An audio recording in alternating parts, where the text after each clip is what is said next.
Buenos días a todos. Por favor, tomen asiento. Llegamos al final, a la cumbre de este recorrido académico. Hoy abordamos el contenido 5 de la unidad 5, Sala de Situación de Salud, Visualización de Datos, Infografías y Toma de Decisiones Operativas. Quiero que respiren hondo y dimensionen el momento, porque esta clase representa el vértice práctico de todo lo que hemos aprendido. Aquí es donde la epidemiología deja de ser una ciencia descriptiva de contar enfermos para convertirse en una herramienta de gobernanza y respuesta operativa pura. No quiero que vean esta sesión como una clase de diseño gráfico o de aprender a usar un software bonito. Esto se trata de instaurar en ustedes una competencia analítica superior, la inteligencia sanitaria. Hasta ahora, en las unidades anteriores, nos hemos centrado en generar el dato, en validar variables, en calcular tasas, pero hoy damos el salto cuántico. Epistemológicamente nos fundamentamos en la jerarquía DICA-W, datos, información, conocimiento y sabiduría. Ustedes van a aprender a transitar del dato crudo a la sabiduría operativa. Según los lineamientos de la Organización Panamericana de la Salud, la Sala de Situación de Salud, o SDSS, no es un archivo para guardar papeles viejos, sino un espacio de convergencia de saberes, diseñado para reducir la incertidumbre cuando las papas queman, es decir, en la toma de decisiones de salud pública. Piensen en el contexto de nuestro país. Ecuador opera bajo el modelo de atención integral de salud, el MAIS, que exige una vigilancia descentralizada y territorializada. Aquí es donde ustedes entran con un rol protagónico que quizás no habían considerado. En este esquema, el sistema prehospitalario no es un ente aislado que solo recoge y entrega pacientes como si fueran taxis con sirena. No, señores, ustedes son un sensor epidemiológico avanzado. Cada vez que su ambulancia se mueve, genera trazas de datos, geoposición, sintomatología, tiempos de respuesta. Si esos datos se visualizan correctamente en una sala de situación, revelan patrones de riesgo que son invisibles para el médico que está encerrado en un consultorio. Por ejemplo, si 3 ambulancias diferentes reportan dificultad respiratoria en la misma manzana en menos de 1 hora, la sala de situación lo ve como una alerta roja inmediata, quizás una fuga de gas o un brote químico, antes de que el primer paciente llegue al hospital. Ahora bien, la sala de situación de salud, o SDSS, no es necesariamente un cuarto de guerra cinematográfico con pantallas gigantes y generales moviendo fichas, aunque a veces se vea así. Es una instancia matricial donde articulamos la vigilancia con la planificación. En Ecuador, la normativa del Ministerio de Salud Pública y la Secretaría de Gestión de Riesgos establece que la SDSS es el núcleo de información para las mesas técnicas de trabajo, específicamente la Mesa 2 de Salud y los comités de operaciones de emergencia, los famosos COE. Pero, ojo, hay tipos de salas. No es lo mismo la SDSS institucional de una dirección distrital que analiza tendencias anuales de pobreza o enfermedades crónicas a largo plazo que una sala de crisis. Esta última es la que se activa cuando hay un terremoto, un deslave o un brote epidémico explosivo. Su ciclo es de horas, la información fluye en tiempo real y aquí es donde el tecnólogo en emergencias se convierte en el actor clave proveyendo la inteligencia de la calle para decisiones tácticas como evacuar una zona o mover recursos. Para que esto funcione necesitamos 3 componentes: tecnología, información y el más importante, el componente humano o humanware. Ustedes, en su futuro rol, actuarán muchas veces como el enlace operativo.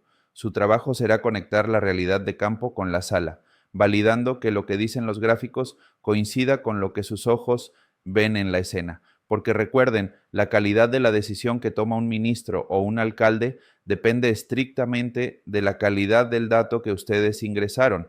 Es el principio informático de garbage in, garbage out. Si entra basura, sale basura. Entremos en materia dura, la ingeniería de la visualización. La competencia visual es la capacidad de codificar números en formas geométricas para que el cerebro entienda patrones antes de siquiera pensarlos conscientemente. Hablemos de la dimensión del tiempo. La herramienta reina aquí es la curva epidémica. Es un histograma y quiero ser muy enfático en su construcción técnica. Las barras deben estar pegadas, sin espacios, porque el tiempo es continuo. El eje X debe tener intervalos adecuados al periodo de incubación de la gente. La regla de oro es que el intervalo sea un cuarto o un tercio del periodo de incubación. ¿Por qué es vital saber leer esto? Porque la forma de la curva les cuenta la historia del brote. Si ven una pendiente que sube como una pared vertical, están ante una fuente común, como una intoxicación masiva por alimentos en una fiesta popular. Si el ascenso es gradual y se mantiene en una meseta, sugiere transmisión persona a persona, como vimos con el COVID-19. También tenemos el canal endémico, que es fundamental para no entrar en pánico. Este gráfico superpone lo que pasa hoy con la historia de los últimos años. Nos permite ver si estamos en zona de éxito, seguridad, alarma o epidemia. A veces suben los casos de gripe y nos asustamos, pero el canal endémico nos dice, tranquilos, esto es lo esperado para la época de lluvias en la costa. Nos evita sobrereaccionar. Pasemos a la dimensión de la magnitud. Aquí tengo una cruzada personal. Por favor, dejen de usar gráficos de pastel o pie charts para todo. El ojo humano es pésimo comparando ángulos, pero es excelente comparando longitudes. Si quieren comparar tasas de ataque entre cantones, usen gráficos de barras. Las barras apiladas al 100% son geniales para ver proporciones, por ejemplo, qué porcentaje de sus pacientes son leves, moderados o graves, sin importar el número total. El gráfico de pastel déjenlo solo para cuando quieran mostrar partes de un todo con muy pocas categorías y nunca para comparar tendencias. Y llegamos a la dimensión del territorio, la visualización espacial. La epidemiología es geográfica. Ustedes deben manejar mapas. Existen los mapas de puntos, donde cada punto es un caso. Son útiles para ver clusters o agrupamientos iniciales como puntos negros de accidentes de tránsito en una vía específica. Pero cuidado con la privacidad. En un reporte público no pueden poner el punto exacto sobre la casa del paciente. Para eso usamos mapas de calor que usan algoritmos de densidad para mostrar manchas rojas de intensidad. Esto es vital para ustedes. Si ven una mancha roja intensa en el mapa de calor de su ciudad a las 7 de la mañana, ahí es donde deberían preposicionar sus ambulancias. Otro tipo son los mapas coropléticos, esos que pintan áreas administrativas como parroquias o cantones. Aquí hay un riesgo enorme llamado falacia ecológica visual.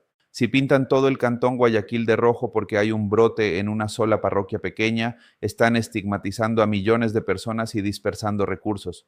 Siempre intenten usar la unidad geográfica más pequeña posible.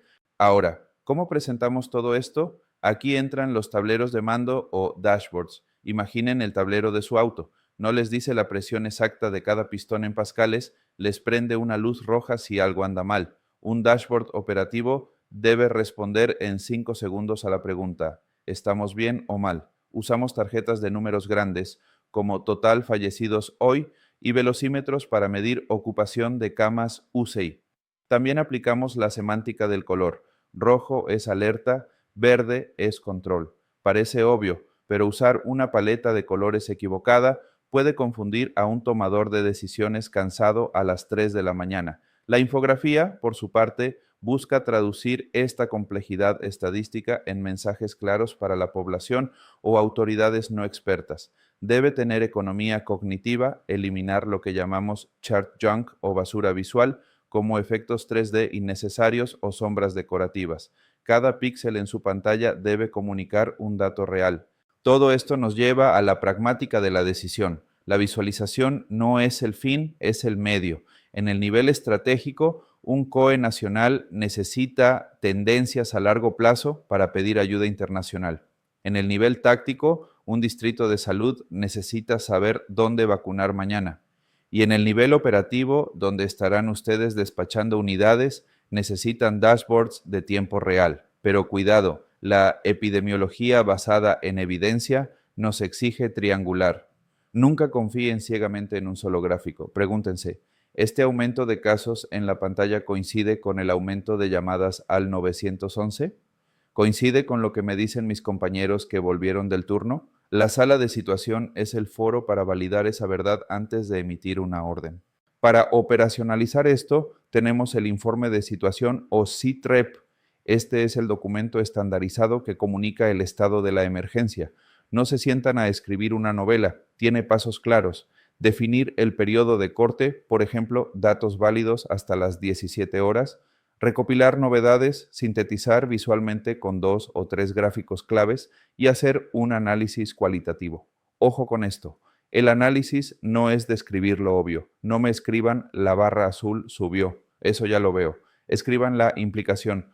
El aumento sugiere transmisión activa y sostenida. Se requiere intervención inmediata. Finalmente, proyecten necesidades. Si no dicen qué les falta, nadie lo va a adivinar. La estructura estándar incluye un resumen ejecutivo con bullets cortos, la situación epidemiológica con tablas y curvas, la situación operativa, cuántas ambulancias les quedan y las brechas o requerimientos. Quiero cerrar alertándolos sobre los errores frecuentes que veo en la práctica profesional y que destruyen la credibilidad de un técnico. El primero es el eje truncado. Esto es manipulación visual pura. Si en un gráfico de barras inician el eje Y en 50 en lugar de 0, hacen que una diferencia pequeña parezca gigantesca. Eso es mentir con estadísticas. Los gráficos de barras siempre, escúchenme bien, siempre deben iniciar en 0 para ser honestos. El segundo error es la sobrecarga cognitiva o lo que vulgarmente llamamos vómito de datos. Intentar meter edad, sexo, fecha, lugar y síntoma en un solo gráfico es inútil. Sigan el principio de un gráfico, una pregunta. Y el tercer error es la falta de contexto histórico. Decir, hoy hubo 100 casos, no me dice nada. ¿Es mucho? ¿Es poco? Siempre acompañen el dato actual con una referencia, como el promedio histórico o el canal endémico, para saber si debemos preocuparnos. Jóvenes, la unidad 5.5 no es el final de una materia, es el inicio de su vida como analistas de la realidad sanitaria. En un mundo saturado de infodemia, donde sobra información falsa y falta claridad, su capacidad para filtrar, procesar y visualizar lo esencial es una habilidad de supervivencia. Ustedes no serán meros espectadores en la sala de situación, serán proveedores activos de inteligencia táctica. Ustedes son los que cierran la brecha entre la calle, donde la gente sufre y ocurre el evento, y la pantalla, donde se decide la respuesta y se asignan los recursos. Si ustedes fallan en visualizar el riesgo, la respuesta falla y la comunidad queda desprotegida. Así que tómense esto con la seriedad del caso. Dominen el Excel, aprendan a leer mapas, pero sobre todo aprendan a pensar con datos. Ha sido un honor acompañarlos en esta asignatura. Ahora salgan y sean los ojos inteligentes que nuestro sistema de salud necesita desesperadamente. Muchas gracias.